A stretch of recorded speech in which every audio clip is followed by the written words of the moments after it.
వీళ్ళు కాకుండా మీరు చూసినప్పుడు 42,000 మంది ఆశా వర్కర్స్కి గ్రాట్యుటీ చెల్లింపుకు నిర్ణయం తీసుకున్నాం. పదవి విరమణ కూడా 62 సంవత్సరాలకు పెంచిన ప్రభుత్వం ఈ ప్రభుత్వం అని చెప్పి కూడా నేను మీకు తెలియజేస్తున్నాను.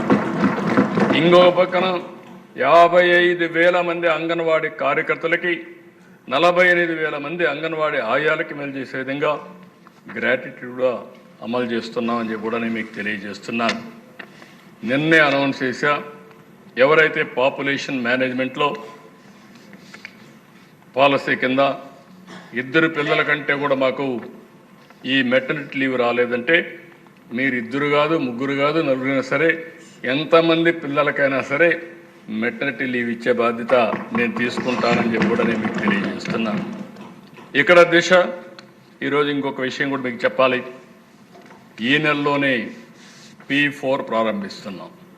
నేను ఆ విషయం కూడా మీతో మాట్లాడతాను, మళ్ళీ దీంట్లో మాట్లాడతాం. ఈరోజు P3 ద్వారా సంపద సృష్టించాం. P4 ద్వారా పబ్లిక్ ప్రైవేట్ పీపుల్స్ పార్ట్నర్షిప్ ద్వారా జీరో పావర్టీ, ఆర్థిక అసమానతలు తగ్గించుకుంటూ సమాజాన్ని నిర్మాణం చేయడం, ఇది సాధ్యమని నిరూపించాలనుకుంటున్నాం. హై నెట్వర్త్ ఇండివిజువల్స్ 10%, కింద నుండే 20% దత్తత తీసుకొని మెంటరింగ్, హ్యాండ్ హోల్డింగ్ లేకుంటే ఫైనాన్షియల్ అసిస్టెన్స్ ఇవన్నీ హెల్ప్ చేసే విధంగా కార్యక్రమాలకు శ్రీకారం చుడుతున్నాం. అది కూడా ఒక పాలసీతో మీ ముందుకు వస్తానని చెప్పి కూడా నేను మీకు తెలియజేస్తున్నా. ఈరోజు 1000 మందిని తయారు చేయడంలో మెప్మా కానీ, డాక్రా కానీ, ఉమెన్ కానీ, ఆంటర్ప్రెన్యూర్స్ అన్నీ కూడా DRDA ద్వారా చేయాలనుకుంటున్నాం. 26 జిల్లాలకు 26 మంది ఉంటారు. DRDA ప్రాజెక్ట్ డైరెక్టర్ ఉన్నారు. ఆయనకు మొత్తం టార్గెట్స్ పెడతాం. అన్ని వ్యవస్థలు జిల్లాలో వాళ్ళు కోఆర్డినేట్ చేస్తారు. కాన్స్టిట్యున్సీ లెవెల్కి వచ్చినప్పుడు ఒక విజన్ డాక్యుమెంట్ని, విజన్ మేనేజ్మెంట్ యూనిట్ ఒకటి తయారు చేస్తున్నాం. దానికి అప్పచెప్తాం. దానికి ఎమ్మెల్యేలు చైర్మన్గా ఉంటారు. అది మరి ఒక ఆఫీసర్ని కోఆర్డినేటర్గా పెడతాం. ఆ డీటెయిల్స్ అనేవి నేను ఇస్తాను. ఇప్పుడు మీకు కావాల్సింది మీ దగ్గర నుంచి కనీసం 1000 మంది డాక్రా మెప్మా సంఘాలని 1 సంవత్సరం లోపల ఎంటర్‌ప్రెన్యూర్గా తయారు చేసే బాధ్యత, పారిశ్రామికవేత్తలుగా తయారు చేసే బాధ్యత ఎమ్మెల్యేలు కూడా తీసుకోమండి. మళ్ళీ మీరు పోయి రాజకీయం చేయొద్దండి. మళ్ళా అక్కడ రాజకీయం చేసి మంచి పనిని చెడగొట్టకుండా మీ చేతనైతే ఒక సహాయం చేయండి, మానిటర్ చేయండి, ప్రోత్సహించండి, స్ఫూర్తిని తెమ్మని చెప్పి కూడా నేను మీకు తెలియజేస్తున్నా. అదే సమయంలో అధ్యక్ష, నేను చాలా స్పష్టంగా చెప్తున్నా, ఒక కుటుంబ పెద్దగా హామీ ఇస్తున్నా, ఒక రాష్ట్ర ముఖ్యమంత్రిగా హామీ ఇస్తున్నా.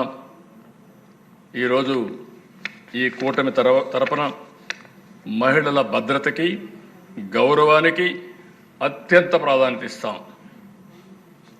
నేనేదో ఇది చారిటీకని చెప్పడం లేదు, బాధ్యతకని చెప్తున్నా. ఒక మారుమూల పల్లెలో ఉండే ఆడకూతురు టౌన్కు వచ్చి ఉద్యోగం చేసుకొని గౌరవంగా ఉండే విధంగా చేస్తాం. వాళ్ళ హక్కులకు హక్కులు కానీ, భద్రతకు కానీ, గౌరవానికి కానీ ఏమాత్రం భంగం కాకుండా ఉండే బాధ్యత ఈ ముఖ్యమంత్రిగా నేను తీసుకుంటానని ఈ సభ ద్వారా మరొకసారి హామీ ఇస్తున్నాను. ఈ హౌసే అధ్యక్ష దానికి ఉదాహరణ. ప్రీవియస్ గవర్నమెంట్ 5 ఏళ్లలో ఒక్కసారైనా హౌస్లో ప్రజా సమస్యలపైన పరిష్కారం కానీ, సమస్యలను చర్చించడం కానీ ఎప్పుడు జరగలేదు అధ్యక్ష. ఇదే హౌస్లో నేను చెప్పాను, ఇది గౌరవ సభ కాదు, ఇది కౌరవ సభ.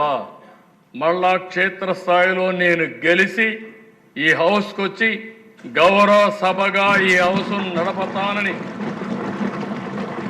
ఆలోచన చెప్పాడు. ఈరోజు ఆ మాట నిలబెట్టుకున్న పార్టీ NDA ప్రభుత్వం అని చెప్పి కూడా నేను మీకు తెలియజేస్తున్నా.